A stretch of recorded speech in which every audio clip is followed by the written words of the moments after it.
Graça e paz, meus amigos. Graças a bom Deus, nós estamos aqui mais um momento agradável na presença do nosso Deus, podendo aprender com as Escrituras aquilo que o Senhor quer nos revelar neste momento, amém? Nós estaremos lendo agora Mateus de número 16 e olha que a palavra de Deus nos diz: os fariseus e os saduceus aproximaram-se de Jesus e puseram à prova, pedindo-lhe que lhe mostrasse um sinal do céu. Ele respondeu: quando a tarde vem, vocês dizem, vai fazer um bom tempo, porque o céu está vermelho. E de manhã haverá tempestade, porque o céu está vermelho e nublado. Vocês sabem interpretar o aspecto do céu, mas não sabem interpretar os sinais dos tempos. Uma geração perversa e adúltera pede um sinal miraculoso, mas nenhum sinal lhe será dado, a não ser o sinal de Jesus. Então Jesus os deixou e retirou-se. Indo os discípulos para o outro lado do mar, esqueceram-se de levar pão. Disse-lhe Jesus: estejam atentos e tenham cuidado com o fermento dos fariseus e dos saduceus. E eles discutiam entre si, dizendo: é porque não trouxemos pão? Percebendo a discussão, Jesus lhes perguntou: homens de pequena fé, por que vocês estão discutindo entre si sobre terem pão? Sobre não terem pão? Ainda não compreende? Não se lembram dos 5 pães para os 5.000 e quantos cestos vocês recolheram? Nem dos 7 pães para os 4.000 e de quantos cestos recolheram? Como é que vocês não entendem que não era de pão que eu estava lhe falando? Mas tomem cuidado com o fermento dos fariseus e dos saduceus.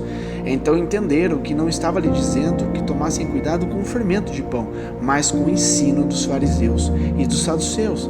Chegando Jesus à região de Cesareia de Filipe, perguntou aos seus discípulos: quem os homens dizem que o Filho do Homem é? Eles responderam: alguns dizem que é João Batista, outros Elias, e ainda outros dizem que é Jeremias ou um dos profetas. E vocês? Perguntou ele. Quem vocês dizem que eu sou?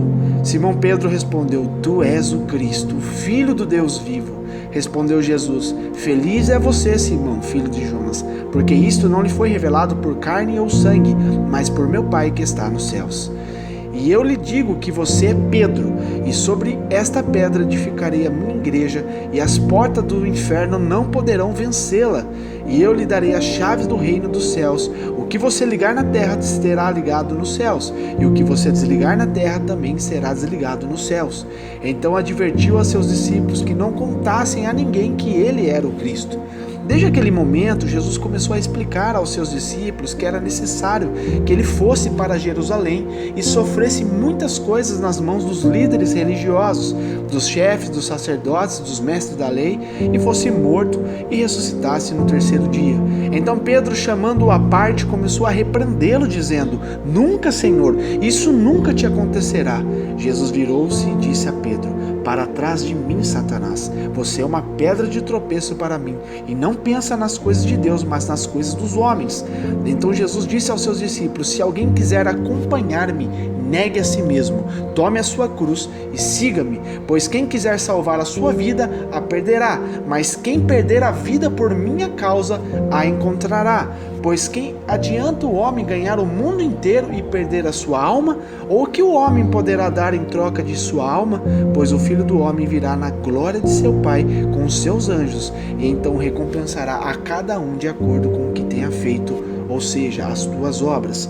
Garanto-lhes que alguns dos que aqui se acham não experimentarão a morte antes de verem o Filho do Homem vindo em seu reino. Amém? Glórias a Deus por isso. Amigos, a gente sabe que Jesus estava chegando próximo do momento da crucificação. Ele estava completando a sua missão. Ele já vinha fazendo muitos milagres, mostrando ao povo o caminho, a verdade e a vida, que é nele, Jesus, que é o caminho. Então ele estava preparando os seus discípulos para esse grande momento. Só que você percebe aqui que os discípulos ainda estavam crus. Você percebe que eles estavam caminhando com Jesus, mas eles não estavam tendo uma real conversão. Eles não estavam tendo discernimento do que é realmente o Evangelho. Quantas pessoas hoje, ainda não entenderam um propósito do chamado, o propósito do Evangelho? Tem muita gente ainda que está há 10, 15, 20, muitos anos dentro de uma igreja e ela ainda não entendeu o real propósito do Evangelho. O Evangelho que Jesus pregou, que Jesus nos ensina. Então a gente vê que esses homens aqui, eles estavam ali com Jesus, do lado de Jesus, e o Senhor estava próximo a se retirar e falou para eles levarem pão, né, e tomar cuidado com o fermento. O Senhor foi claro, o fermento dos fariseus, né, dos saduceus, em termos do ensinamento. E isso era que Jesus estava tentando ensinar aqueles homens. Então ele estava dizendo, ei, peraí, se vocês ficarem se misturando com eles e vocês deixarem a doutrina deles entrarem em vocês, vocês serão contaminados. Então era exatamente isso que Jesus queria trazer o entendimento para eles.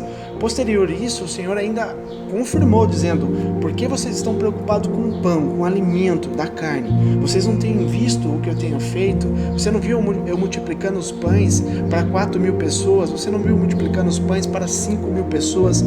Então, do que vocês estão dizendo? Vocês não estão compreendendo ainda, né? Então a gente vê, irmãos, que o nosso Deus, ele sempre terá um cuidado com nossas vidas, sempre ele terá uma rota de escape, ele sempre terá um milagre para realizar na nossa vida, naquilo que não é necessário. Amém? Então ali eles entenderam o que Jesus estava dizendo sobre a fermentação do ensinamento daqueles fariseus e aqueles saduceus. Então Jesus, quando ele saiu ali a região de Cesareia, de Filipe, ele perguntou aos seus discípulos, né, o que os homens estavam dizendo a respeito dele. E ali eles disseram a Jesus, né, Jesus estava pegando um feedback deles e eles disseram, Senhor, alguns dizem que o Senhor é o João Batista, outros dizem que o Senhor é o Elias, outros dizem que o Senhor é Jeremias ou algum dos profetas. Então o povo, eles estavam tão cauterizado, né, pois eles sabiam dessa promessa que o Messias viria, mas ao mesmo tempo que o Messias chegou para eles, eles ficaram assim, atônitos. Eles não estavam tendo entendimento do que estava acontecendo. Eles vendo o Messias realizando grandes coisas no meio deles e eles imaginando que seria a reencarnação de Elias, reencarnação de Jeremias, de algum profeta. Você entende como que é a mente do ser humano? Então Jesus ali estava pegando todas aquelas informações para ele ter, né, trazer os ensinamentos para os seus discípulos. E ele perguntou para os seus discípulos que estavam próximo dele, tendo, né, esse ensinamento. E vocês? O que vocês respondem a esse povo? Né?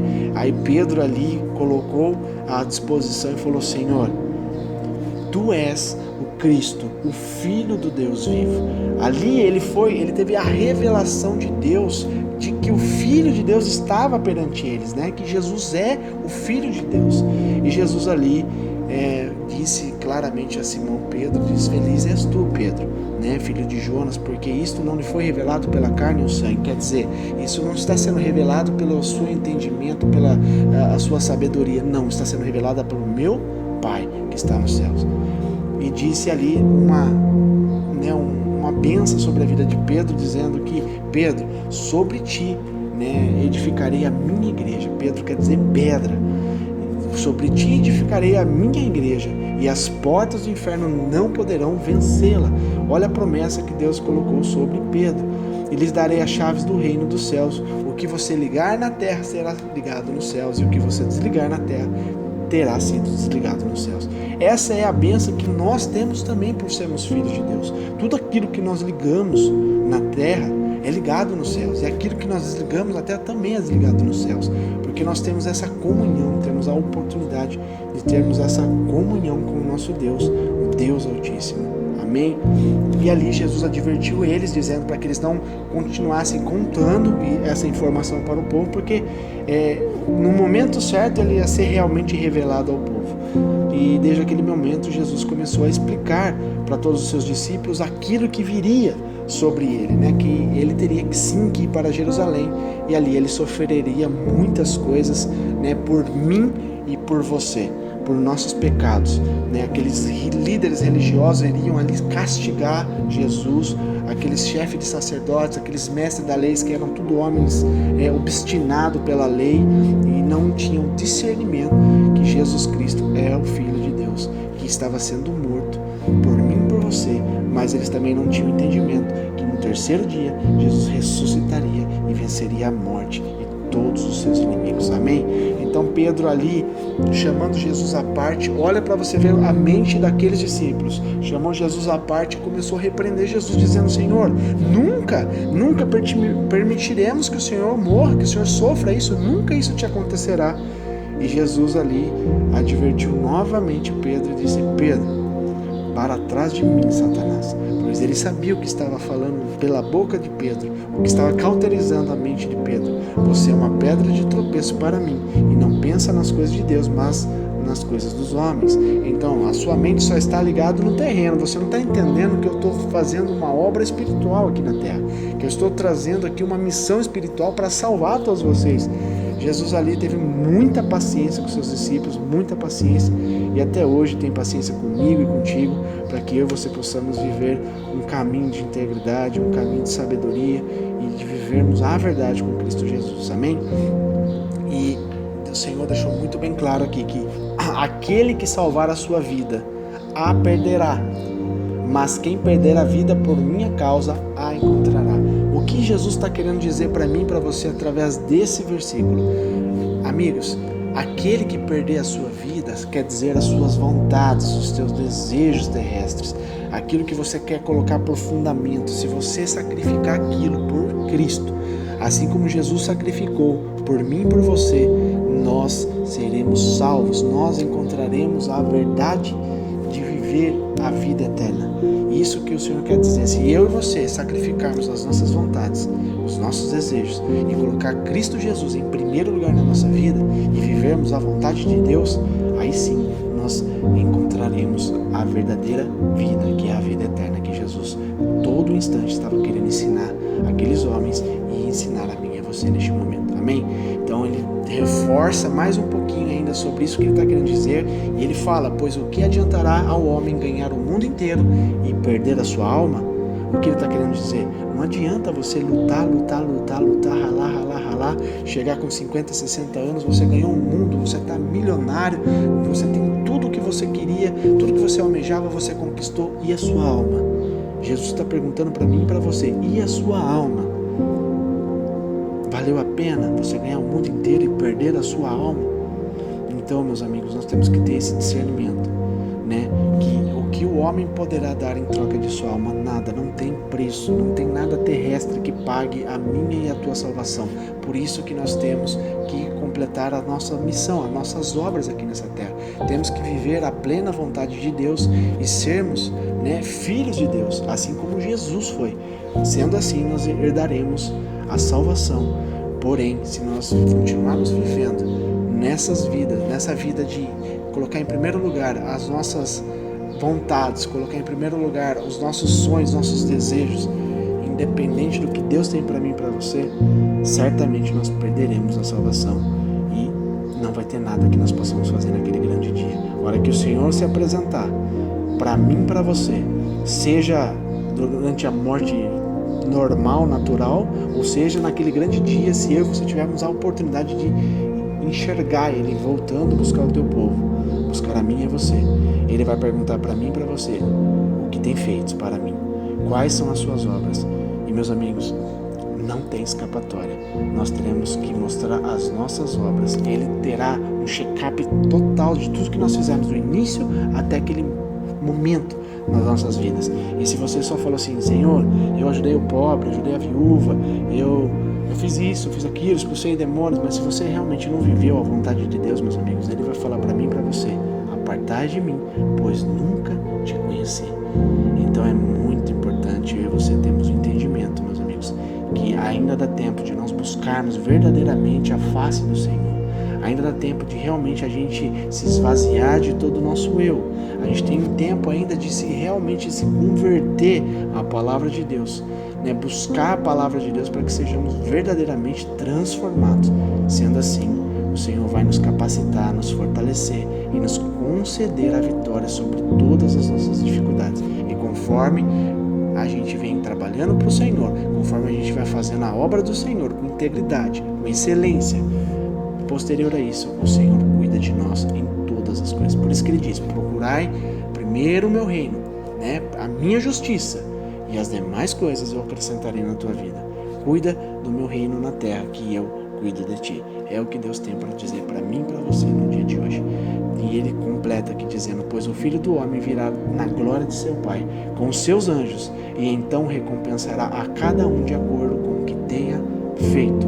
Garanto-lhes que alguns dos que aqui se acham não experimentarão a morte antes de verem o Filho do Homem vindo em seu reino. Amém? A morte para Jesus, que ele está querendo dizer aqui, é a morte eterna, não é a morte natural. E nós sabemos que ali, dos 12 que Deus entregou na mão de Jesus, somente um foi perdido, né? O homem da perdição, né? A Judas, que realmente traiu Jesus. E eu acredito piamente que se ele realmente tivesse se arrependido daquilo que ele tenha feito, ele teria salvação ainda. Jesus teria perdoado ele sem sombra de dúvida, mas ele procurou um modo mais fácil. Ele tentou tirar a sua própria vida e ele conseguiu. E nós sabemos que todo aquele que comete esse tal ato de suicídio, eles não herdam o reino de Deus. Não adianta, não herdam. Então Judas tirou a sua vida e ele sim perdeu a sua vida. Então a gente sabe, meus amigos, que o Senhor nos ensina o caminho que devemos andar. É simplesmente eu e você temos o discernimento, a sabedoria e buscar cada dia mais a face do Senhor. E eu sei que Ele vai me capacitar e te capacitar para que possamos nos salvar nossas famílias, nossos amigos e todas as pessoas que Ele puserem no nosso caminho. Amém? Que Deus te abençoe. Eu creio que essa palavra vai fazer uma auto-reflexão dentro de ti, aquilo que você precisa melhorar, aquilo que você precisa desvaziar, aquilo que você precisa largar a mão, aquilo que você precisa entregar para Deus. E eu sei que Deus vai falar contigo e você vai ser mais que vitorioso em Cristo Jesus. Amém? Que Deus te abençoe, fique na graça e na paz de Jesus Cristo.